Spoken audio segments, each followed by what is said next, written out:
પહેલાં જ્યારે પેટ્રોલમાં ભેળસેળ થતી તો સરકાર જેલમાં નાખતી. હવે સરકાર પોતે જ આ પેટ્રોલમાં ભેળસેળ કરે છે. આવું શા માટે? સરકાર અત્યારે E20 પેટ્રોલ એટલે કે 20% ઇથેનોલ અને 80% પેટ્રોલ ઇન્ટ્રોડ્યુસ કર્યું છે.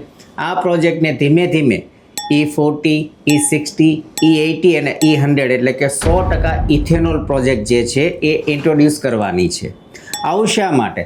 પર્યાવરણ માટે. આવું ઇથેનોલવાળું પેટ્રોલ ઇન્ટ્રોડ્યુસ કરવાથી આપણને ખબર જ છે કે આપણી ગાડીઓનું સત્યાનાશ થઈ જવાનું છે અને આપણે ના છૂટકે ઇલેક્ટ્રિક વ્હીકલ E-વ્હીકલ લેવી પડશે. તો આ E-વ્હીકલની માલિકી કોની છે એ પણ જરાક જોઈ જુઓ. આ ઇથેનોલની કંપનીના માલિક કોણ છે એ તો તમને ખબર જ છે, પણ સાથે સાથે એ પણ જોઈ લ્યો કે આપણે આ ઇથેનોલવાળું વ્હીકલ્સ યુઝ કરીશું એટલે કે આપણા એન્જિનો ખરાબ થશે, આપણે ના છૂટકે મજબૂરીથી E-વ્હીકલ્સ લેવા પડશે. તો આ E-વ્હીકલ્સના ઓનર કોણ છે એ પણ જરા ધ્યાનથી જોઈ લ્યો. હવે આમાં દેશની ભલાઈ છે, જનતાની ભલાઈ છે કે કોઈ બીજાની જ ભલાઈ થાય છે?